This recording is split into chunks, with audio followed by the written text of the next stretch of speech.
नमस्कार, आदाब, सत श्री अकाल। स्वागत है आप सभी का आपके अपने YouTube चैनल पर। आप सबके आज पुलिस कांस्टेबल एग्जाम की एग्जाम डेट और सिटी आ चुके हैं। अब देखो बहुत कम टाइम बचे, ये 4 से 5 दिन को ही आपको बहुत अच्छे से यूटिलाइज करना है। देखो आप सबने मेहनत बहुत टाइम से किया था। एग्जाम में सिलेक्ट होने के लिए नॉलेज तो इम्पोर्टेंट है, नॉलेज से ज्यादा इम्पोर्टेंट होता है कॉन्फिडेंस, और कॉन्फिडेंस तभी आता है जब आप सबने चीजों की प्रैक्टिस की होती है। तो लास्ट टाइम में मेरी एक नैतिक जिम्मेदारी बनती है कि आपने सारी चीजों को बहुत अच्छे से पढ़ा था। अब उन सारी चीजों को हम शॉर्ट में रिवाइज करते हैं ताकि एग्जाम पॉइंट ऑफ व्यू में सारी इंपॉर्टेंट चीजों को हम रिवाइज कर सके और कोई भी चीज छूटे नहीं। तो आज की क्लास में हम महत्वपूर्ण अनुच्छेद के बारे में डिस्कस करेंगे, जहाँ से अक्सर आपके एग्जाम में क्वेश्चन पूछते हैं। जो 17-18 तारीख को पेपर हुआ था वहाँ भी महत्वपूर्ण अनुच्छेद से क्वेश्चन पूछे गए।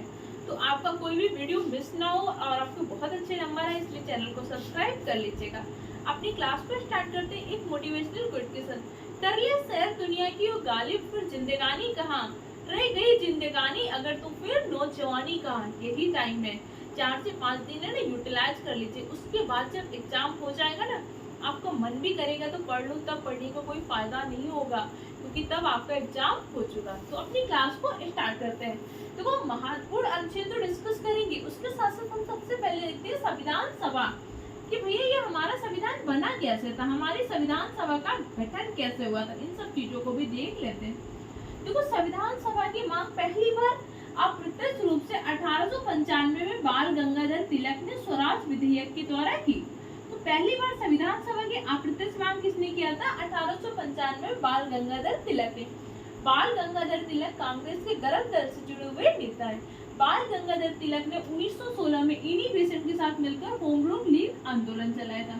बाल गंगाधर तिलक की दो प्रमुख पत्रिकाएं मराठा और केसरी। देखो चीजें आपको आ रही होगी तो उनको मन मन में रिवाइज करते रहना है, क्वेश्चन के आंसर कमेंट सेक्शन में देते रहना है। मराठा पत्रिका को कौन सी भाषा में लिखते थे? तो मराठा पत्रिका को लिखते थे अंग्रेजी भाषा में, जबकि केसरी पत्रिका को लिखते थे मराठी भाषा में। इसी के साथ साथ बाल गंगाधर तिलक की बहुत ही प्रसिद्ध किताब है गीता रहस्य। गीता रहस्य को बाल गंगाधर तिलक ने मांडले जेल में लिखा था। तुम ये बता दो मांडले जेल है कहाँ पर? मांडले जेल है आपके वर्मा में। कोई भी पॉइंट आएगा उससे जुड़े एक्स्ट्रा पॉइंट भी डिस्कस करते चले जाएंगे। बस आप इस वीडियो को देख लेना, इसमें जितनी इन्फॉर्मेशन दी गई उन सब इन्फॉर्मेशन को 1 से 2 बार सुन लेना। जैसे एग्जाम में ऑप्शन आएगा आप सारे क्वेश्चन को सही टिक करके आओगे। एग्जाम में इस बार जीके जीएस का बहुत इंपॉर्टेंट रोल होगा। तो पहली बार संविधान सभा के अप्रत्यक्ष रूप से मांग किसने किया था? 1895 में बाल गंगाधर तिलक ने एक विधेयक लाए थे, स्वराज विधेयक। इसके बाद क्या होता है? इसके बाद 1920 में महात्मा गांधी ने कहा था कि देखो भारतीयों को संविधान क्या होगा? भारतीयों के द्वारा ही निर्मित होगा। हम चाहे जब संविधान का निर्माण करें, हमारा संविधान कोई अंग्रेज नहीं बनाएगा, कोई ब्रिटिशर्स नहीं बनाएगा, कोई विदेशी नहीं बनाएगा। हम भारतीय अपने संविधान का निर्माण स्वयं करेंगे। किसने कहा था? 1920 में महात्मा गांधी ने। इसके बाद क्या होता है? 1934 में पहली बार प्रत्यक्ष रूप से संविधान सभा की मांग करते एक वामपंथी नेता थे एम.एन. रॉय, मानवेंद्र नाथ राय। तो पहली बार प्रत्यक्ष रूप से संविधान सभा की मांग कौन करता है? पहली बार प्रत्यक्ष रूप से संविधान सभा की मांग करते हैं मानवेंद्र नाथ राय। इसके बाद क्या होता है? 1935 में जवाहरलाल नेहरू ने भी क्या किया? मानवेंद्र नाथ की मांग का समर्थन किया। जवाहरलाल नेहरू ने बताया कि भाई हमें क्या करना है? संविधान सभा का गठन करना है। तो जवाहरलाल नेहरू ने कब कहा था? 1935 में। अब 1936 में क्या होता है? 1936 में भारतीय राष्ट्रीय कांग्रेस ने भी संविधान सभा की मांग को स्वीकार कर लिया। किसने स्वीकार कर लिया? कांग्रेस ने। अच्छा कांग्रेस का गठन कब हुआ था भाई? कांग्रेस का गठन हुआ था 1885 में। भारतीय राष्ट्रीय कांग्रेस की स्थापना किसने किया था? ईओ गुम ने। जब कांग्रेस की 1885 में स्थापना हुई थी तब इसका नाम क्या था? 1885 में भारतीय राष्ट्रीय कांग्रेस की स्थापना के समय इसका नाम था भारतीय राष्ट्रीय संघ। बाद में दादा भाई नौरोजी ने इसका नाम बदलकर क्या कर दिया था? भारतीय राष्ट्रीय कांग्रेस। अच्छा दादा भाई नौरोजी से जुड़े कुछ इंपॉर्टेंट पॉइंट फटाफट बताएंगे क्या? हाँ जी बिल्कुल सही बता रहे हैं। दादा भाई नौरोजी को ग्रैंड ओल्डमेंट ऑफ इंडिया, भारत के वयोवृद्ध के नाम से जाना जाता है। दादा भाई नौरोजी ने ही पहली बार 1867 में भारत में राष्ट्रीय आय का आकलन किया था। इन्होंने कितनी बताई थी? इन्होंने बताई थी 20 रुपए प्रति व्यक्ति राष्ट्रीय आय का आकलन। दादा भाई नौरोजी ने ही धन निष्कासन सिद्धांत को अनिष्टों का अनिष्ट कहा था। दादा भाई नौरोजी ने ही क्या किया था? दादा भाई नौरोजी की प्रसिद्ध पुस्तक थी poverty and British rule of India. याद रहेगा कि नहीं रहेगा दादा भाई नौरोजी से जुड़े इंपॉर्टेंट पॉइंट को। दादा भाई नौरोजी ही पहले ऐसे भारतीय व्यक्ति थे जो लिबरल पार्टी से ब्रिटिश हाउस ऑफ कॉमन्स में चुने गए थे। पहले भारतीय कौन थे जो ब्रिटिश हाउस ऑफ कॉमन्स में चुने गए थे? दादा भाई नौरोजी। कौन सी पार्टी से चुने गए थे? लिबरल पार्टी से। ये जो मैं पॉइंट बता रही हूँ ना बहुत इंपॉर्टेंट हो गए। तो भैया हम पढ़ के आ रहे थे संविधान सभा की मांग के बारे में। सबसे पहले अप्रत्यक्ष रूप से मांग किसने किया? सबसे पहले अप्रत्यक्ष रूप से मांग किया था किसने? बाल गंगाधर तिलक ने स्वराज विधेयक के द्वारा 1895 में। उसके बाद 1920 में महात्मा गांधी ने क्या बोला कि भारत का संविधान भारतीयों के द्वारा ही निर्मित होगा। पहली बार प्रत्यक्ष रूप से संविधान सभा की मांग कौन करता है? 1934 में माननीय नाथ राय ने किया था। कांग्रेस ने कब स्वीकार कर लिया? 1936 में। अभी तक ये सब चीजें क्या हो रही कि कांग्रेस ने अभी कोई प्रस्ताव नहीं लाया। अब इसके बाद क्या होता है? 1937 का कांग्रेस का एक अधिवेशन होता है फैजपुर में, क्योंकि कांग्रेस यही तो करती थी भाई, हर साल उसका एक अधिवेशन होता है तो उस पर काम करती थी। जैसे कि क्या हो गया? 1906 का अधिवेशन हुआ, 1905 का अधिवेशन हुआ। कांग्रेस ने बंगाल विभाजन के विरुद्ध स्वदेशी आंदोलन बहिष्कार प्रस्ताव लाती है। तो 1916 के लखनऊ समझौते में क्या होता है? गरम दिल नरम दिल का विलय हो जाता है, कांग्रेस मुस्लिम लीग के मत समझौता हो जाता है। तो 1920 के नागपुर अधिवेशन क्या होता है? जिसकी अध्यक्षता किया था वी राघवाचार्य ने, असहयोग आंदोलन को अनुमति दे देते। तो यही तो कांग्रेस का काम करने का तरीका था कि नहीं, कि भाई क्या करते थे, हर साल एक अधिवेशन होता तो उसमें कोई प्रस्ताव पारित करते थे। तो 1937 के फैजपुर अधिवेशन में क्या होता है? 1937 के फैजपुर अधिवेशन में कांग्रेस ने पहली बार संविधान सभा का प्रस्ताव पारित किया। अब देखो 1937 से बातें हो गई चली गई। अब आपको पता है कि उसी टाइम पे क्या हो जाता है? 1939 में 1939 से लेकर 45 तक आपका क्या हो जाता है? द्वितीय विश्व युद्ध प्रारंभ हो जाता है। अब द्वितीय विश्व युद्ध में क्या होता है? भारतीय युद्ध साथ नहीं दे रहे होते हैं। अब उधर क्या हो रहा था? ब्रिटेन की हालत कमजोर हो रही थी। तो अन्य मित्र राष्ट्र कह रहे थे कि देखो कुछ भी करिए, भारतीयों को युद्ध में शामिल करिए। इधर भारतीय भी कसम खाकर बैठे थे कि हम अंग्रेजों को बहुत टाइम से देख चुके हैं, इस बार तो इनका साथ देंगे नहीं। प्रथम विश्व युद्ध में इनका हम साथ दे चुके हैं, इस बार भारतीय भी कह रहे थे कि हम इनका साथ देंगे नहीं। अब इन्होंने लगा कि भैया हमें क्या करना है? भारतीयों को युद्ध में शामिल करना है। तो थोड़ा सा इन्हें खुश कर देते, इन्हें क्या करते थे? एक लॉलीपॉप देते। 1940 का एक प्रस्ताव आता है जिसे हम कौन से प्रस्ताव के नाम से जानते हैं? अगस्त प्रस्ताव। 1940 के प्रस्ताव को हम अगस्त प्रस्ताव के नाम से जानते हैं। अब क्वेश्चन ऐसे पूछ सकते हैं कि भैया 1940 का जब प्रस्ताव आया था उस टाइम पे वायसराय कौन था? उस टाइम का वायसराय था आपका लिनलिथगो। अच्छा, लिनलिथगो तो वायसराय था। एक क्वेश्चन का आंसर और देंगे क्या? भारत का पहला वायसराय कौन होता है? भारत का पहला वायसराय था कैनिंग हंसी। ये वही वायसराय जो 1857 के विद्रोह के समय भारत का गवर्नर जनरल था। भारत का अंतिम गवर्नर जनरल कौन बनता है? कैनिंग भारत का अंतिम गवर्नर जनरल भी बनता है। इतनी चीजें समझ में आ रही कि नहीं आ रही? अब 1940 के अगस्त प्रस्ताव में अंग्रेजों ने पहली बार इस मांग को स्वीकार किया कि हम भारतीयों का संविधान निर्माण करेंगे, भारतीयों के संविधान सभा का गठन करेंगे। सिर्फ 1940 के अगस्त प्रस्ताव में इतना ही बात कहते कि हम भारतीयों को संविधान सभा का गठन करें, लेकिन भारतीय को पता था कि ये हमेशा क्या करते हैं? लॉलीपॉप देते हैं। भारतीय फिर भी द्वितीय विश्व युद्ध में शामिल नहीं हुए। उधर द्वितीय विश्व युद्ध में क्या हो रहा था? ब्रिटेन की हालत बहुत खराब होती जा रही थी। अब सब राष्ट्रों ने, भैया इटली ने, इन सब ने कहा कि देखो हर हाल में क्या करिए, भारत को युद्ध में शामिल करिए, वरना अगर हम युद्ध हार गए ना तो आपसे बुरा कोई नहीं होगा। अब ब्रिटेन के ऊपर बहुत ज्यादा दबाव बन रहा था कि नहीं, तो भैया ब्रिटेन क्या लेके आया? 1942 में एक मिशन लेकर आया। कौन सा मिशन था? Cripps mission. इस क्रिप्स मिशन के अध्यक्ष कौन थे? 1942 के क्रिप्स मिशन के अध्यक्ष थे आपके स्टेफर्ड क्रिप्स। स्टेफर्ड क्रिप्स तो अध्यक्ष थे। अब क्वेश्चन पूछ सकते कि भैया इस टाइम पे वायसराय कौन था? तो वायसराय वही आपके चल रहे थे 1940 से 42 के बीच में, लिनलिथगो। अब 1942 के क्रिप्स मिशन में कहते क्या? 1942 के क्रिप्स मिशन में कहते हैं कि देखो भारतीयों को संविधान का निर्माण हम करेंगे, हम आपकी संविधान सभा का गठन करेंगे। इसके साथ साथ हम आपकी एक और मांग मांगी। कौन सी मांग थी?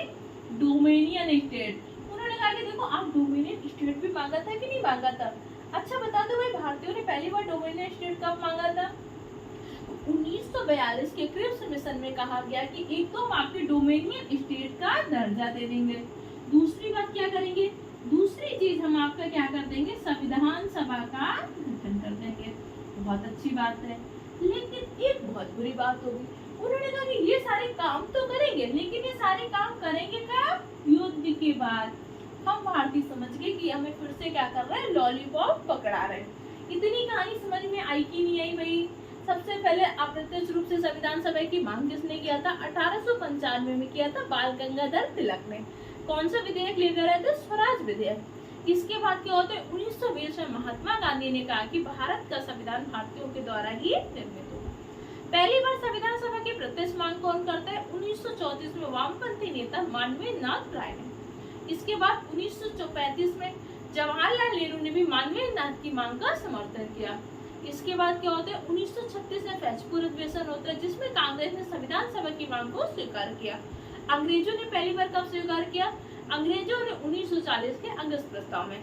अच्छा, अंग्रेजों ने कब कहा कि हम आपके संविधान सभा का निर्माण करेंगे, आपको डोमिनियन स्टेट का दर्जा दे देंगे? 1942 के क्रिप्स मिशन में। 1942 के क्रिप्स मिशन के अध्यक्ष कौन थे? स्टीफर्ड क्रिप्स थे। अब एक बात बता दो भैया, डोमिनियन स्टेट की बात हुई। पहली बात तो डोमिनियन स्टेट क्या होता है, दूसरी बात क्या हम भारतीयों ने कभी डोमिनियन स्टेट मांगा है कि नहीं मांगा? देखो, डोमिनियन स्टेट का मतलब होता है कि सुशासन दे दो, मतलब पूर्ण सत्ता आपकी रहेगी, लेकिन कुछ तो अधिकार हमें भी दे दो। जैसे आप मान लीजिए उत्तर प्रदेश सरकार है, भैया उत्तर प्रदेश में सत्ता तो कहीं ना कहीं केंद्र सरकार की है कि नहीं है? हमारे यहाँ का राष्ट्र प्रमुख कौन है? राष्ट्रपति। लेकिन उत्तर प्रदेश के भी तो अपने कुछ ना कुछ अधिकार है कि नहीं है? वही हाल था। हमने ब्रिटेन से कहा कि देखो, सर्वोच्च सत्ता आपकी रहेगी, सर्वोच्च नियम आपके रहेंगे, लेकिन कुछ तो हमें अधिकार दे दो। यही क्या था? Dominion state. फिर हमने डोमिनियन स्टेट कब मांगा? देखो, 1928 में क्या हुआ था? बर्किनहेड ने चुनौती दिया था मोतीलाल नेहरू को। मोतीलाल नेहरू को चुनौती किसने दिया था? बर्किनहेड ने, कि आप अपना संविधान सभा नहीं बना सकते हो, भारतीयों को एक साथ मत करें। बर्किनहेड की चुनौती पर 1928 में एक रिपोर्ट का गठन होता है। कौन सी रिपोर्ट थी? नेहरू रिपोर्ट। नेहरू रिपोर्ट का निर्माण किसने किया था? कभी भी गलत आंसर ना टिक कर देना। जवाहरलाल नेहरू। नेहरू रिपोर्ट का निर्माण किया था उनके पिता श्री जवाहरलाल नेहरू के। कौन थे? मोतीलाल नेहरू। तो 1928 में बनती कौन सी रिपोर्ट? नेहरू रिपोर्ट। अब नेहरू रिपोर्ट में बात उठी कि हम क्या करें, अंग्रेजों से क्या मांगे, डोमिनियन स्टेट मांगे कि पूर्ण स्वाधीनता? अभी उस टाइम पे तो भैया जवाहरलाल नेहरू, सुभाष चंद्र बोस युवा नेता थे। इन्होंने कहा कि देखो, नेहरू रिपोर्ट में हम क्या मांगेंगे? पूर्ण स्वाधीनता। लेकिन महात्मा गांधी ने बीच बचाव करते हुए कहा कि देखो, अभी हमें क्या करना है, किसी के साथ बहुत नाजायज नहीं करना, बहुत गलत नहीं करना। 1928 के नेहरू रिपोर्ट में हम क्या कर देते हैं? डोमिनियन स्टेट को मांगते हैं। हम क्या मांगेंगे कि भैया हमें क्या करिए, डोमिनियन स्टेट का दर्जा दे दीजिए। लेकिन जवाहरलाल नेहरू और सुभाष चंद्र बोस, राजेंद्र प्रसाद जैसे नेता क्या कह रहे थे? नहीं, हमें क्या करना चाहिए? पूर्ण स्वाधीनता। इन्होंने कहा भैया पूरी बात तो सुन लो मेरी। इन्होंने कहा कि एक काम करते हैं, 1928 की नेहरू रिपोर्ट में कहते हैं 1 वर्ष के अंदर में हमें डोमिनियन स्टेट दे दीजिए। अगर 1 वर्ष के अंदर में डोमिनियन स्टेट का दर्जा नहीं दोगे तो फिर हमारा लक्ष्य क्या हो जाएगा? पूर्ण स्वाधीनता। तो कुछ सब चीज़ों को आप कनेक्ट करके पढ़ोगी तो चीज़ें आपको ज़्यादा अच्छे से समझ में आएंगी। अगर आपने मुझसे ऑफलाइन पॉलिटिक्स पढ़ी होगी तो सारी चीज़ें आपको बहुत अच्छे से समझ में आ रही होंगी। अगर नहीं भी पढ़ी है तो भी इन सारी चीज़ों को समझते जाइएगा, आपको एक भी क्वेश्चन पॉलिटिक्स का बाहर नहीं देखने को मिलेगा। तो 1928 में हमने नेहरू रिपोर्ट में क्या कहा? 1928 के नेहरू रिपोर्ट में हमने कहा कि एक काम करो, 1 वर्ष के अंदर में अगर हमें डोमिनियन स्टेट दे देते हैं तो डोमिनियन स्टेट ले लेंगे, नहीं तो हमारा लक्ष्य क्या हो जाएगा? पूर्ण स्वाधीनता। तो भाई 1928 से 1929 हो गया, हमें ना डोमिनियन स्टेट मिला, ना ही हमारी नेहरू रिपोर्ट लागू हुई, ना कुछ हुआ। अब इसी टाइम पे 1929 में कांग्रेस तो हर साल अधिवेशन करती थी। 1929 का कांग्रेस का अधिवेशन कहाँ पर होता है? लाहौर अधिवेशन होता है। लाहौर अधिवेशन की अध्यक्षता कौन कर रहे थे? जवाहरलाल नेहरू। जवाहरलाल नेहरू पहले स्वाधीनता की मांग कर रहे थे। 1929 का लाहौर अधिवेशन होता है। रावी नदी के तट पर जवाहरलाल नेहरू ने क्या कर दिया? झंडा फहराया, और झंडा फहरा के उन्होंने क्या कहा कि अगली बार से हर साल अब इसी दिन को, कौन सा दिन था वो? 26 जनवरी को हम क्या करेंगे? स्वाधीनता दिवस के रूप में मनाएंगे। इसीलिए पहली बार हमने क्या किया? 26 जनवरी 1930 को हमने पहली बार स्वाधीनता दिवस मनाया। दो बात समझ में आएंगी नहीं है? पहली बात तो ये समझ में आनी चाहिए आपको कि भाई हमने डोमिनियन स्टेट कब मांगा था? 1928 के नेहरू रिपोर्ट में। अंग्रेज हमें डोमिनियन स्टेट कब दे रहे थे? अंग्रेज हमें देने को कह रहे थे क्रिप्स मिशन में, वो भी कह रहे थे कि हम कब देंगे, युद्ध के बाद देंगे। तो 1928 की नेहरू रिपोर्ट में जब हमें डोमिनियन स्टेट का दर्जा नहीं मिलता तो फिर हम क्या करते हैं, 1929 के लाहौर अधिवेशन में रावी नदी के तट पर झंडा फहराते हैं और हमने कह दिया अब हमारा लक्ष्य क्या है, पूर्ण स्वाधीनता। पहली बार स्वाधीनता दिवस हमने कब मनाया, 26 जनवरी 1930 को। इसी 26 जनवरी के डेट को ऐतिहासिक बनाने के लिए हमने क्या किया, इसी डेट को ऐतिहासिक बनाने के लिए हमने अपने संविधान को 26 जनवरी 1950 को लागू किया। 26 जनवरी 1950 को भारत क्या हो जाता है, गणतंत्र हो जाता है। इतनी बात समझ में आई कि नहीं आई आपको? कुछ चीज़ों के स्क्रीनशॉट लेने हो तो ले लीजिएगा, बाकी आपको इसकी पीडीएफ मिल जाएगी, बस आप अच्छे से समझने पर फोकस कर लो। जो पड़ोसी, जो रिश्तेदार जो कहते थे ना कि आपसे ना हो पाएगा, वर्दी आपसे ना हो पाएगी, आप कुछ नहीं कर पाओगे, यही मौका है कि उन्हें दिखाना है कि ये लड़का या ये लड़की आपकी पहुंच से कितना आगे जाएगी। जो कहते थे ना तुम कुछ ना कर पाओगे, इस बार उन्हीं को वर्दी पहनकर पहली मिठाई उनको ही खिलानी है, तो बस उसके लिए मेहनत। तो अभी तक हमने क्या पढ़ा, हमने सबसे पहले पढ़ा कि भाई संविधान सभा की मांग 1895 में अप्रत्यक्ष रूप से बाल गंगाधर तिलक ने किया था। इसके बाद 1920 में क्या होता है, महात्मा गांधी कहते हैं भारतीयों को संविधान भारतीयों के द्वारा निर्मित होगा। 1934 में वामपंथी नेता एम.एन. रॉय ने क्या किया था, संविधान सभा की मांग किया था। 1935 में जवाहरलाल नेहरू ने भी उनकी इस मांग का समर्थन किया।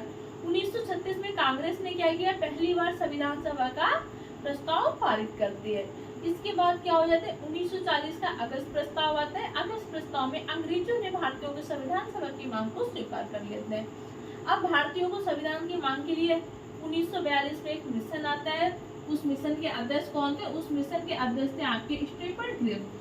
स्टेफर्ड क्रिप्स ने क्या कहा कि भैया देखो हम आपके क्या करेंगे, संविधान सभा का निर्माण करेंगे, इसके साथ साथ हम आपकी एक और बात मानेंगे। हमने पूछा भाई कौन सी बात, उन्होंने कहा एक तो हम आपके संविधान सभा का निर्माण करेंगे, दूसरा क्या करेंगे, आपको डोमिनियन स्टेट का दर्जा दे देंगे। लेकिन ये सारे काम करेंगे कब, युद्ध के बाद, पहले आप हमारे साथ युद्ध में शामिल हो जाइए। तो महात्मा गांधी ने क्या किया, ये पोस्ट डेटेड चेक है कि जो आप चेक दे रहे हो बहुत पोस्ट डेटेड है, बहुत पुरानी है। डोमिनियन स्टेट हमने कब मांगा था, डोमिनियन स्टेट हमने 1928 की नेहरू रिपोर्ट में मांगा था। जवाहरलाल नेहरू ने स्टेफर्ड क्रिप्स मिशन को क्या बोला, जवाहरलाल नेहरू ने कहा कि ये आप जो दे रहे हो ना, ये टूटते हुए बैंक का चेक है। तो इस प्रकार से आपका क्रिप्स मिशन फेल हो जाता है। इसके बाद क्या हो जाता है, 1945 में एक प्लान आता है, कौन सा आता है, वेविल प्लान। वेविल प्लान भी भारत में संविधान सभा के गठन करने के उद्देश्य से आया, भारतीयों के और सब कांडों के कारण आया, लेकिन वेविल प्लान भी आपका फेल हो जाता है। वेविल प्लान के टाइम पे वायसराय कौन होते हैं, तो वेविल प्लान के टाइम पे आपके वायसराय होते हैं स्वयं वेविल, इन्हीं के नाम पे इसका नाम रखा जाता है वेविल प्लान। 1942 में वायसराय कौन थे, 1942 में वायसराय थे आपके कौन थे, 1942 में वायसराय थे लिनलिथगो। भैया क्वेश्चन आपसे ऐसे भी पूछ सकता है कि 1942 के भारत छोड़ो आंदोलन के समय वायसराय कौन थे, लिनलिथगो। अभी आपको पता है कि आपका एग्जाम कब होने जा रहा है, अगस्त महीना में।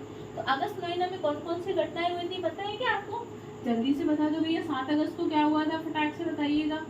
8 अगस्त को क्या हुआ था, 9 अगस्त को क्या हुआ था, इसके साथ साथ आपका 23 अगस्त को क्या हुआ था, ये बता दीजिएगा। इसके साथ साथ आपका 29 को कुछ हुआ था क्या, 29 अगस्त को कुछ हुआ था कि, तो कमेंट सेक्शन में फटाफट आंसर, तीनों क्वेश्चन के आंसर दीजिए। अगर आपको ये चारों क्वेश्चन के आंसर आ रहे हैं, इसका मतलब आपकी तैयारी अच्छी है।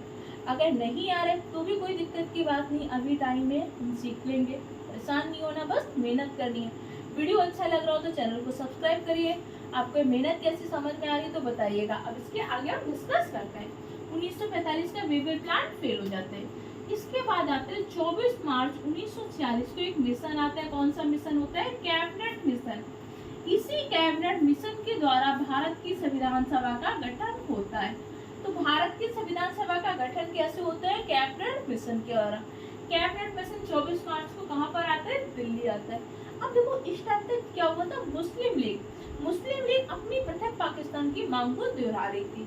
1936 में पहली बार क्या हुआ था, चौधरी रहमत अली कैम्ब्रिज यूनिवर्सिटी के छात्र पृथक पाकिस्तान की मांग को कहा था।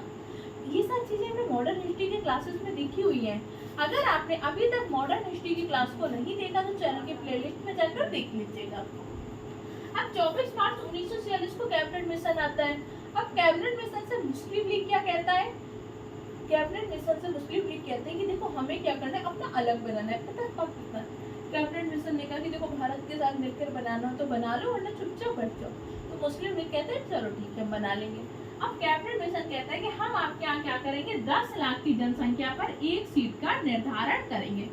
कितने लाख की जनसंख्या पर? 10 लाख की जनसंख्या पर एक सीट का निर्धारण। तो भारत में कितनी सीटें निर्धारित हो गई? भारत में निर्धारित हो गई 389 सीटें। अब 389 सीटें तो हो गई, लेकिन उस टाइम पे भारत में क्या था, कुछ तो आपके ब्रिटिश प्रांत थे। ब्रिटिश प्रांत क्या थे? वो प्रांत जो कहीं ना कहीं अप्रत्यक्ष या अप्रत्यक्ष रूप से ब्रिटिश सरकार के अधीन थे। अर्थात कि या तो उन्होंने सहायक संधि कर ली, या तो राज झड़प नीति के तहत उन्होंने शामिल कर लिया, या तो ईस्ट इंडिया कंपनी ने उस पर अधिकार कर रखा है। तो भारत में ब्रिटिश प्रांत है, इसके साथ कुछ देशी रियासतें थी जो किसी न किसी कारण से अंग्रेजों से मुक्त थी। तो उस टाइम के भारत को कैसे हमने डिवाइड कर रखा था? 2 श्रेणियों में, ब्रिटिश प्रांत और देशी रियासत। अब भाई भारत का संविधान बना रहे तो देशी रियासत को नहीं छोड़ सकते ना, ब्रिटिश प्रांत को तो नहीं छोड़ सकते, तो हमें दोनों को सीटें देनी पड़ेंगी। तो हमने 389 सीटों को कैसे डिवाइड किया? 296 सीटें हमने ब्रिटिश प्रांत को दे दी और 93 सीटें किसको दे दी? देशी रियासतों को। समझ में चीजें आ रही कि नहीं आ रही? वीडियो कैसा लग रहा है कमेंट सेक्शन द्वारा जरूर बताइएगा। इसी तरीके से आपके सारे सब्जेक्ट की रिवीजन क्लासेस आएंगी, बहुत सारी क्लासें आएंगी, बस आपको मेहनत करने के लिए तैयार। अब 296 सीटें किसको मिल गई? ब्रिटिश प्रांत को, और 93 सीटें किसको मिल गई? देशी रियासतों को। अब इस 296 सीटों में भी 4 सीट क्या थे? चीफ कमिश्नरी के क्षेत्र थे। चीफ कमिश्नरी के क्षेत्र कौन कौन से थे? दिल्ली था, अजमेर मारवाड़ का क्षेत्र था, कुर्ग का क्षेत्र और बलूचिस्तान। 4 क्षेत्र आपके कौन से थे? चीफ कमिश्नरी के क्षेत्र थे। तो 4 सीटें तो हमने चीफ कमिश्नरी को दे दी। अब हमने कहा कि देखो हम क्या कराएंगे, इसके लिए निर्वाचन कराएंगे। अब भैया निर्वाचन कराने की बात आई तो देशी रियासतों ने क्या कहा कि देखो हम तो निर्वाचन नहीं कराएंगे, हमें अपने यहाँ से जिस व्यक्ति को मन होगा हम उसको भेज देंगे। तो देशी रियासतों से जो व्यक्ति आएगा जब वो चुनाव में भाग नहीं लेगा तो क्या होगा? मनोनीत होगा कि नहीं होगा? जैसे कि हमारे राज्यसभा में राष्ट्रपति 12 सदस्यों को मनोनयन करते हैं कि नहीं करते? हमारे विधान परिषद में भी राज्यपाल कुछ सदस्यों को मनोनयन करते हैं कि नहीं करते? करते हैं कि नहीं करते? चुनाव में भाग नहीं आते। जैसे अभी हमारे यहाँ पे 8 मार्च को क्या हुआ है? 8 मार्च को सुधा मूर्ति जी का राज्यसभा में मनोनयन हुआ है। करंट का भी क्वेश्चन है, पूछ सकते हैं। सुधा मूर्ति कौन है? इन्फोसिस के डायरेक्टर नारायण मूर्ति की वाइफ है, ब्रिटेन के पूर्व प्रधानमंत्री ऋषि सुनक की सासू माँ है। समझ में आ रहा है कि नहीं आ रही थी चीजें? तो इन्होंने तो देशी रियासत ने क्या कहा कि हम अपने यहाँ के सदस्यों में चुनाव नहीं कराएंगे, तो ये कैसे आएंगे? मनोनीत। लेकिन 296 सीटों के लिए तो हमने क्या किया? चुनाव कराया, तो ये कैसे आएंगे? निर्वाचित आएंगे। अब भाई आपसे क्वेश्चन पूछ सकते हैं कि आपकी संविधान सभा कैसी है? निर्वाचित है कि मनोनीत है कि दोनों है? तो हमारी संविधान सभा आंशिक रूप से निर्वाचित है और आंशिक रूप से मनोनीत। समझ में आया कि नहीं आया? अब हमने कितनी सीटों पर चुनाव कराया? 296 सीटों पर। अब जब 296 सीटों में चुनाव कराया तो क्या हुआ? 296 सीटों में 208 सीटें तो आपको किसको मिल गई? कांग्रेस को मिल गई। 208 सीटें किसको मिल गई? कांग्रेस को। 73 सीटें किसको मिल गई? 73 सीटें आपके मुस्लिम लीग को मिल गई। इसके बाद जो 15 सीटें बची ये आपके अन्य दलों को मिल गई। अब जब से मुस्लिम लीग ने देखा कि यार हमें तो सिर्फ 75 सीटें मिली है, और जो मुस्लिम बहुल क्षेत्र थे ना वहाँ भी मुस्लिम लीग हार गई, क्योंकि मुस्लिम लीग अपना नफरत के बीच फैला रही थी, कांग्रेस सबको साथ में लेकर चल रही थी। मुस्लिम लीग ने कहा कि यार इन्होंने तो हमारे साथ धोखा कर दिया। अब देखो अगस्त में इसका परिणाम आता है। अब जैसे मुस्लिम लीग ने फिर क्या कर दिया, उसने 16 अगस्त 1946 को क्या किया? डायरेक्ट एक्शन डे मनाया। कौन सा डे मनाया? डायरेक्ट एक्शन डे, प्रत्यक्ष कार्यवाही दिवस के रूप में। तो मुस्लिम लीग ने प्रत्यक्ष कार्यवाही दिवस कब मनाया था? मुस्लिम लीग ने 16 अगस्त 1946 को प्रत्यक्ष कार्यवाही दिवस मनाया। अब देखो आपका एग्जाम भी अगस्त में हो रहा है, तो ये सारी चीजें एग्जामिनर को पता है कि नहीं पता? बिल्कुल पता है, तभी तो आपका पेपर बना रहा है कि नहीं बना। हो सकते हैं क्वेश्चन पूछ ले। तो भैया 7 अगस्त को कौन सा दिवस मनाते हैं? 7 अगस्त को देखो 7 अगस्त 1905 को क्या हुआ था? स्वदेशी आंदोलन और बहिष्कार प्रस्ताव लाए थे बंगाल विभाजन के विरोध में। इसी सवाल क्या हुआ था? 7 अगस्त को नीरज चोपड़ा जी ने भाला फेंक में गोल्ड मेडल जीता था। इसलिए हम 7 अगस्त को 2 दिवस मनाते हैं। एक तो हम भाला फेंक दिवस मनाते हैं, दूसरा कौन सा दिवस मनाते हैं, हथकरघा दिवस। 8 अगस्त को क्या हुआ था, 8 अगस्त को भैया भारत छोड़ो आंदोलन का प्रस्ताव आया था और इसी दिन ऑपरेशन जीरो आवर भी स्टार्ट हुआ था 1942 में। 9 अगस्त को क्या हुआ था, 9 अगस्त 1925 को काकोरी ट्रेड एक्शन हुआ था। काकोरी ट्रेड एक्शन के जुड़े हुए अभियुक्तों के नाम कमेंट सेक्शन में लिखिएगा। काकोरी ट्रेड एक्शन को पहले किस नाम से जानते थे और कौन सी लाइन में घटना हुई थी, दिल्ली सहारनपुर लाइन थी कि लखनऊ सहारनपुर लाइन थी, दोनों के आंसर कमेंट सेक्शन में फटाफट लिखिए। 23 अगस्त को क्या हुआ था भैया, 23 अगस्त को हम अंतरिक्ष दिवस के रूप में मनाते हैं क्योंकि इसी दिन हमने क्या किया था, हमारे चंद्रयान 3 के द्वारा साउथ पोल पर लैंडिंग कर दी थी। साउथ पोल पर लैंडिंग करने वाला पहला देश कौन बन गया था, भारत। इसीलिए 23 अगस्त को कौन सा दिवस मनाते हैं, अंतरिक्ष दिवस के रूप में मनाते हैं। चंद्रयान 3 को हमने लॉन्च कब किया था भैया, चंद्रयान 3 को हमने लॉन्च किया था 14 जुलाई 2023 को। अच्छा 14 जुलाई को कोई दिवस होता है क्या, हाँ जी, 14 जुलाई को फ्रांस की राष्ट्रीय डे परेड होती है। आपको पता है जब 14 जुलाई को क्या हुआ था, चंद्रयान लॉन्च हुआ था तो प्रधानमंत्री जी वीडियो कॉल से जुड़े थे क्योंकि उस दिन हमारे प्रधानमंत्री फ्रांस गए थे राष्ट्रीय डे के परेड में शामिल होने के लिए। तो क्वेश्चन एग्जामिनर पूछ सकता है कि नहीं पूछ सकता। 23 अगस्त को हमारा चंद्रयान पहुंच गया था, इसीलिए उस दिन हम कौन सा दिवस मनाते हैं, अंतरिक्ष दिवस के रूप में मनाते हैं। 29 अगस्त को क्या हुआ था भैया, 29 अगस्त को आपकी प्रारूप समिति का गठन हुआ था। प्रारूप समिति के अध्यक्ष कौन थे, डॉक्टर भीमराव अम्बेडकर। इतनी चीजें आपको समझ में आई कि नहीं आई, हमने क्या किया, अपनी संविधान सभा का गठन कर लिया और हमारी संविधान सभा का गठन हो जाता है 16 अगस्त 1946 को मुस्लिम लीग ने प्रत्यक्ष कार्रवाई दिवस के रूप में मनाया। तो भारत की संविधान सभा का गठन कैसे होता है, भारत की संविधान सभा का गठन होता है कैबिनेट मिशन के द्वारा। आज जब संविधान सभा से जुड़ी हुई सारे इंपॉर्टेंट प्रारूप समिति का गठन कब हुआ था, इसके साथ उद्देश्य प्रस्ताव कब आया था, हमारी संविधान सभा में पहला संबोधन किसने दिया था, सारे इंपॉर्टेंट चीजों को आज की क्लास में डिस्कस करेंगे। बस आपको मेहनत करते रहना है। अगर आप तैयार हो तो आप कमेंट सेक्शन में लिखने की वर्दी मेरा जुनून है, वर्दी इस बार मुझे हर हाल में लेनी ही है। आपको मैं इसके प्रैक्टिस क्वेश्चन भी प्रोवाइड कर दूंगी। टेस्ट सीरीज आपको टेलीग्राम चैनल पे मिल जाती है, इसके नोट्स आपको टेलीग्राम चैनल पे मिल जाएंगे जिसकी लिंक मैंने डिस्क्रिप्शन बॉक्स पे डाल दी। तो भारत की संविधान सभा का गठन कैसे होता है, भारत की संविधान सभा का गठन होता है कैबिनेट मिशन के द्वारा। कैबिनेट मिशन के चुनाव का परिणाम कब आता है, अगस्त में। 16 अगस्त को मुस्लिम लीग ने कौन सा दिवस मनाया था, 16 अगस्त को मुस्लिम लीग ने डायरेक्ट एक्शन डे के रूप में मनाया था। आज क्या होता है, हम संविधान सभा की पहली बैठक करते हैं। संविधान सभा की पहली बैठक कब होती है, 9 दिसंबर 1946 को हमारी संविधान सभा की पहली बैठक होती है। अब देखो उस टाइम पे क्या था, जैसा काम मुस्लिम लीग कर रहा था ना, हैदराबाद सेम डिट्टो करता था। मुस्लिम लीग आ बोलते तो हैदराबाद आ बोल देता था, मुस्लिम लीग इमली कह रहा था तो हैदराबाद इमली कह रहा था। 9 दिसंबर 1946 को संविधान सभा की पहली बैठक होती है।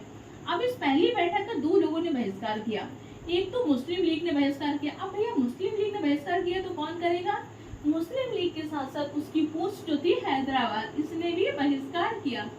तो हमारी संविधान सभा की पहली बैठक होती कब है, 9 दिसंबर 1946 को। संविधान सभा की पहली बैठक का बहिष्कार किसने किया था, एक तो हैदराबाद रियासत थी और मुस्लिम लीग। यही हैदराबाद रियासत है जिसे हमने 1948 में ऑपरेशन पोलो के द्वारा मिलाया था। हैदराबाद पहली रियासत है जिसने सहायक संधि को स्वीकार किया था।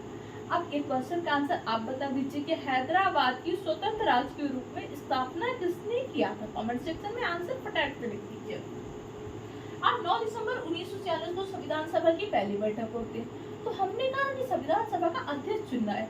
अब आज तो चुनाव ना कुछ कराएंगे नहीं, तो जो सबसे वयोवृद्ध व्यक्ति थे, कौन से थे, सबसे वृद्ध व्यक्ति थे संविधान सभा के सच्चिदानंद सिन्हा। सच्चिदानंद सिन्हा को हमने क्या कर दिया, संविधान सभा का अस्थायी अध्यक्ष बना दिया। संविधान सभा का अस्थायी अध्यक्ष किसको बना देते, सच्चिदानंद सिन्हा को। इसके साथ साथ संविधान सभा की पहली बैठक को उस संबोधन किसने दिया था, संविधान सभा की पहली बैठक को संबोधित किया था आपके किसने किया था, राधा कृष्ण ने किया था। किसने किया था, राधा कृष्ण ने किया था। इसके बाद क्या होता है, 11 दिसंबर 1946 की बैठक होती है। देखो आपकी 10 दिसंबर को भी बैठक होती, 11 को भी होती, 12 को भी होती, 13 की भी होती है। लेकिन जिस दिन कुछ इम्पोर्टेंट हुआ था हम सिर्फ उसी को डिस्कस करते हैं। 11 दिसंबर 1946 की बैठक होती, इस दिन हम क्या कर देते हैं, डॉक्टर राजेंद्र प्रसाद को संविधान सभा का स्थायी अध्यक्ष बना देते हैं। डॉक्टर राजेंद्र प्रसाद क्या बन जाते हैं? संविधान सभा के स्थायी अध्यक्ष। संविधान सभा का उपाध्यक्ष किसको बना देते हैं? एस.सी. मुखर्जी को हम संविधान सभा का उपाध्यक्ष बना देते हैं। संविधान सभा का सलाहकार किसको बना देते हैं? बी.एन. राव को हम संविधान सभा का सलाहकार बना देते हैं। इसके साथ साथ उप सभापति किसको बनाते हैं? फ्रैंक एंथनी को हमने संविधान सभा का उप सभापति बना दिया। ये सारे काम हमने कब कर दिए? 11 दिसंबर 1946 को। इसके बाद अगली बैठक होती है आपकी 13 दिसंबर 1946 को। अब 13 दिसंबर 1946 को क्या होता है? जवाहरलाल नेहरू ने प्रस्ताव पारित किया। कौन सा प्रस्ताव था? 13 दिसंबर 1946 को जवाहरलाल नेहरू ने क्या किया? उद्देश्य प्रस्ताव प्रस्तुत किया। अब ये उद्देश्य प्रस्ताव का काम क्या था? 13 दिसंबर 1946 को जवाहरलाल नेहरू ने उद्देश्य प्रस्ताव लेकर आए। ये उद्देश्य प्रस्ताव में जवाहरलाल नेहरू ने प्रस्तावना बताया कि भाई हम कैसा संविधान बनाना चाहते हैं, हमारा संविधान किन आदर्शों को होगा, हम कैसे भारत का निर्माण करना चाहते हैं। तो 13 दिसंबर 1946 को कौन सा प्रस्ताव आता है? उद्देश्य प्रस्ताव। उद्देश्य प्रस्ताव लेकर कौन आया था? जवाहरलाल नेहरू उद्देश्य प्रस्ताव लेकर आए थे। इस उद्देश्य प्रस्ताव को हम स्वीकार कब कर लेते हैं? 22 जनवरी 1947 को हमने उद्देश्य प्रस्ताव को स्वीकार किया था। इसी उद्देश्य प्रस्ताव को अपने संविधान में स्थान कैसे देते हैं? इस उद्देश्य प्रस्ताव को अपने संविधान में स्थान देते हैं प्रस्तावना के रूप में। तो यही उद्देश्य प्रस्ताव को हमने अपने संविधान में स्थान कैसे दिया था? प्रस्तावना के रूप में। अब क्वेश्चन प्रस्तावना से पूछ सकते हैं, पहली बात तो हमारे संविधान में प्रस्तावना होगा, ये हमने कहाँ से लिया है? हमारे संविधान में प्रस्तावना होगा, ये तो हमने अमेरिका से संविधान से लिया है। लेकिन हमारे प्रस्तावना की भाषा कैसे? जैसे हम भारत के लोग, तो ये हमने लिया ऑस्ट्रेलिया के संविधान से। प्रस्तावना की भाषा कहाँ से लिया है? प्रस्तावना की भाषा लिया है ऑस्ट्रेलिया के संविधान से। हमारे संविधान में प्रस्तावना होगा, ये बात हमने कहाँ से लिया है? ये बात हमने लिया है अमेरिका से। तो वो ऑस्ट्रेलिया की प्रस्तावना क्या है? हम लोग। अब हमने क्या कर लिया? हम भारत के लोग भारत को पंथ निरपेक्ष समाजवादी गणराज्य अखंड बनाने के लिए ये हमारी क्या है? प्रस्तावना। तो प्रस्तावना की भाषा ऑस्ट्रेलिया से लिया है। इसके साथ साथ ऑस्ट्रेलिया से कुछ और लिया है क्या? हाँ जी, ये जो समवर्ती सूची है ना, तो 7वीं अनुसूची में शक्तियों को विभाजन किया है, संघ सूची, राज्य सूची और समवर्ती सूची में। समवर्ती सूची भी हमने ऑस्ट्रेलिया के संविधान से लिया हुआ है। अच्छा, अमेरिका से कुछ और लिया हुआ है क्या? बिल्कुल, फंडामेंटल राइट लिया हुआ है, मूल अधिकार लिया हुआ है, न्यायपूर्ण अवकल लिया है, सर्वोच्च हमारे यहाँ पे न्यायपालिका की सर्वोच्चता होगी। ये सारी चीजें हमने कहाँ से ली हुई? अमेरिका के संविधान से ली हुई। उसको अलग से डिस्कस करेंगे। अब 13 दिसंबर 1946 को उद्देश्य प्रस्ताव आता है। इस उद्देश्य प्रस्ताव को हम 22 जनवरी 1947 को स्वीकार कर लेते हैं। इसी उद्देश्य प्रस्ताव को अपने संविधान में प्रस्तावना के रूप में स्थान देते हैं। अब देखो, इस प्रस्तावना के बारे में 2 केस होते हैं जो अक्सर पूछे जाते हैं। एक तो केस होता है 1960 का बेरूबरी यूनियनवाद। 1960 के बेरूबरी यूनियनवाद में क्या कहा गया कि प्रस्तावना हमारे संविधान का भाग नहीं है, इसलिए हम प्रस्तावना में संशोधन नहीं कर सकते। इसी के बाद क्या होता है? 1973 का केशवानंद भारती केस होता है। 1973 के केशवानंद भारती केस में क्या करता है? प्रस्तावना संविधान का भाग है, अर्थात सुप्रीम कोर्ट ने अपने ही फैसले को पलट दिया। सुप्रीम कोर्ट ने प्रस्तावना को संविधान का भाग माना। सुप्रीम कोर्ट ने प्रस्तावना को संविधान का भाग कब माना? 1973 के केशवानंद भारती केस में। प्रस्तावना को संविधान का भाग कब नहीं माना था? 1960 के बेरूबरी यूनियनवाद में।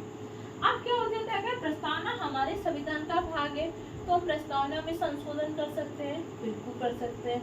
लेकिन क्या ऐसा संशोधन ना कर देना कि हमारे संविधान का मूल ढांचा ही बदल जाए। तो क्या हमने प्रस्तावना में संशोधन किया है? बिल्कुल, एक बार किया है। कब किया है? 42वां संविधान संशोधन 1976 के द्वारा हमने प्रस्तावना में संशोधन किया। प्रस्तावना में संशोधन करके हमने क्या किया? समाजवादी, पंथ निरपेक्ष और अखंडता 3 शब्द जोड़े थे। ये कई बार आपसे शब्द ही पूछ लेता है। तो प्रस्तावना में संशोधन करके हमने 3 शब्द कौन कौन से जोड़े थे? समाजवादी, पंथ निरपेक्ष और अखंडता शब्द को जोड़ा था।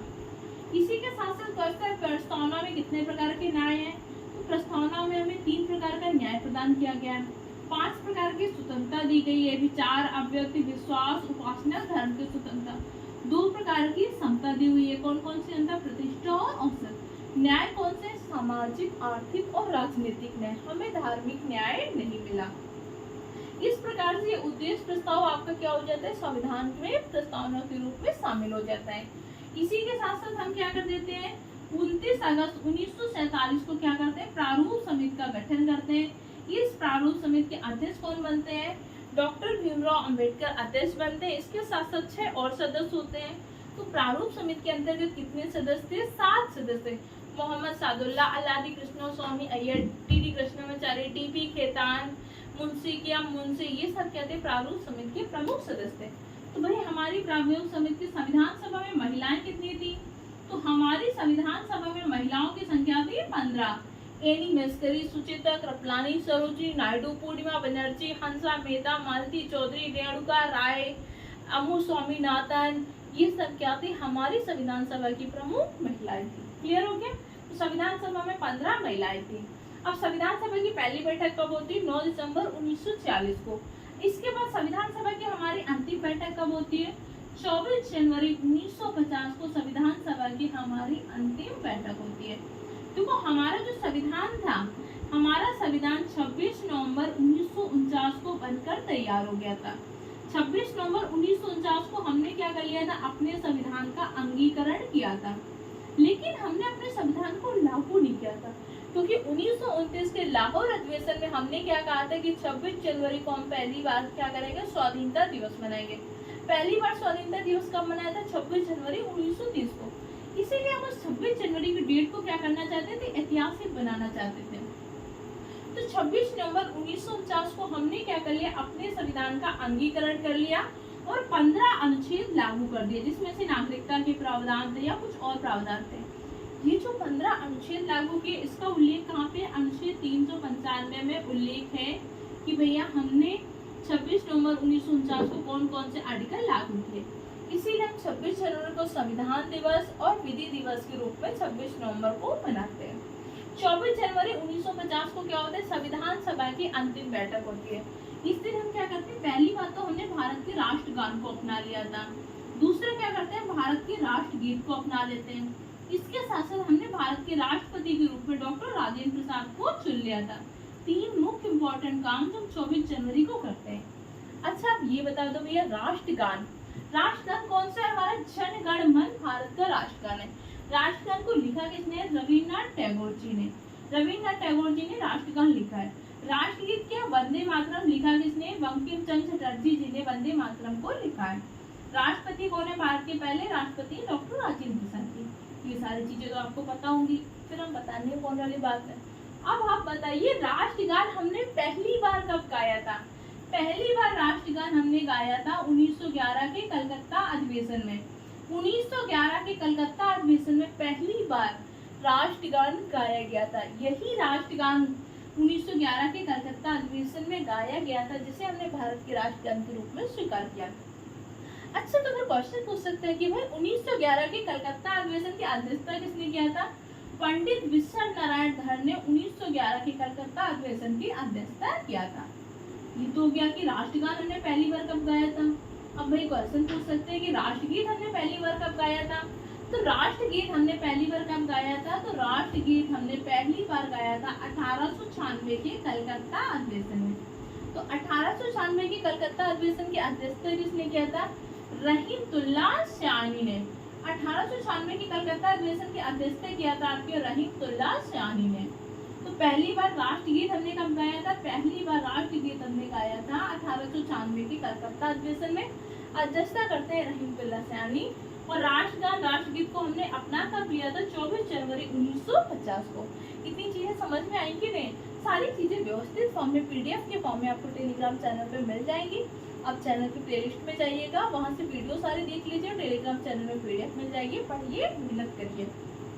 अब इस तरीके से क्या हो जाता है, 26 जनवरी 1950 को हमारा संविधान लागू हो जाता है और भारत हमारा क्या हो जाता है, गणतंत्र घोषित हो जाता है। गणतंत्र का मतलब क्या होता है कि हमारे संविधान का प्रमुख पद वंशानुगत न होकर कैसा होगा, निर्वाचित। हमारे संविधान का प्रमुख पद कौन है, राष्ट्रपति। तो हमारा राष्ट्रपति वंशानुगत न होकर कैसा होता है, निर्वाचित। वर्तमान में भारत की राष्ट्रपति कौन है, द्रौपदी मुर्मू जी। द्रौपदी मुर्मू जी का संबंध कौन सी जनजाति से, संथाल जनजाति से संबंध है। द्रौपदी मुर्मू का जन्म उड़ीसा के मयूरभंज क्षेत्र में हुआ था। द्रौपदी मुर्मू जी दूसरी महिला राष्ट्रपति है। पहली महिला राष्ट्रपति कौन है? प्रतिभा देवी सिंह पाटिल। द्रौपदी मुर्मू जी पहली आदिवासी महिला राष्ट्रपति है। द्रौपदी मुर्मू जी को बेस्ट विधायक के लिए नीलकंठ अवार्ड मिला। द्रौपदी मुर्मू जी झारखंड की पहली महिला राज्यपाल बनने का गौरव भी रखती हैं। राष्ट्रपति के लिए चुनाव कौन से क्रम के हुआ था?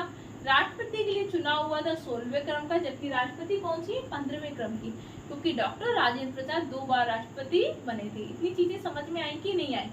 अब इसी में क्वेश्चन पूछ सकते हैं कि भैया हमने तिरंगा कब अपनाया था? तो 22 जुलाई 1947 को हमने क्या कर लिया था? तिरंगा अपना लिया था। हमारे इस तिरंगे की डिजाइन किसने बनाई थी? हमारे तिरंगे की डिजाइन बनाई थी पिंगली वेंकैया ने। हमारे तिरंगे में 3 रंग होते हैं और जो हमारे तिरंगे का अनुपात होता है 3:2 का अनुपात होता है लंबाई और चौड़ाई का। इसी के साथ साथ 1949 में इंडिया क्या बन जाते हैं? कॉमनवेल्थ का सदस्य। कॉमनवेल्थ कौन होते हैं? कॉमनवेल्थ उन देशों को समूह है जो कभी न कभी ब्रिटेन का गुलाम रहा था। इस प्रकार से 26 जनवरी 1950 को भारत का संविधान लागू हो जाता है। तो संविधान बना कैसे? संविधान के निर्माण में कितना समय लगा? संविधान के निर्माण में 2 वर्ष 11 माह 18 दिन का समय लगा। ऐसे क्वेश्चन कम पूछता है, लेकिन फिर भी आपको पता होना चाहिए। हमारे संविधान के स्रोत क्या है? हमारे संविधान के मुख्य रूप से 2 स्रोत हैं, देशी स्रोत, विदेशी स्रोत। देशी स्रोत में क्या है? 1935 का भारत शासन अधिनियम। विदेशी स्रोत क्या? अलग अलग देशों के संविधान से हमने लिया। जैसे मूल अधिकार लिया हमने अमेरिका से, तो मूल कर्तव्य लिए रूस से। तो डीपीएससी हमने कहाँ से लिया? आयरलैंड से लिया। तो आपातकाल के प्रावधान जर्मनी से लिया। तो संविधान संशोधन दक्षिण अफ्रीका से लिया। समवर्ती सूची हमने ऑस्ट्रेलिया से लिया। ऐसी इंपॉर्टेंट चीजें हमने अलग अलग देशों के संविधान से लिया है। ये हमारे संविधान के देशी स्रोत है 1935 का भारत शासन अधिनियम। विदेशी स्रोत क्या है? कि जो अलग अलग देशों से हमने चीजों को ग्रहण किया।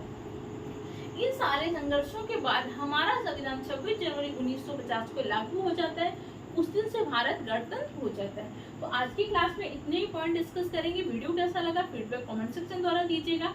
हेल्पफुल लगा हो तो चैनल को सब्सक्राइब करिएगा और अपना फीडबैक जरूर दीजिएगा। इसी के साथ साथ अगर आप सबने संकल्प लिया है और सच में आप इस बार सिलेक्शन लेना चाहते हो तो कमेंट सेक्शन में रेड हार्ट के साथ लिखिएगा, वर्दी मेरा जुनून। इससे मुझे समझ में आएगा कि आप कितने तैयार हो। उसी प्रकार से आपको आगे के लिए नोट्स देनी कि नहीं देनी आपके फीडबैक के द्वारा पता चलेगा। अगली क्लास में हम इससे आगे के पॉइंट को डिस्कस करेंगे। तब तक के लिए चैनल को सब्सक्राइब करिए, वीडियो को लाइक करिए, दूसरे फ्रेंड के साथ शेयर करिए। मिलते हैं कल की क्लास में। Okay, thank you so much. चलिए स्टार्ट करते हैं। आज की जितनी भी क्लास पढ़ी थी उन सब में कोई दिक्कत तो नहीं हुई आपको? अगर कोई दिक्कत हुई तो कमेंट सेक्शन द्वारा पूछ सकते हैं। ओके, स्टार्ट करते हैं अगली क्लास को नेक्स्ट क्लास में। Okay, thank you.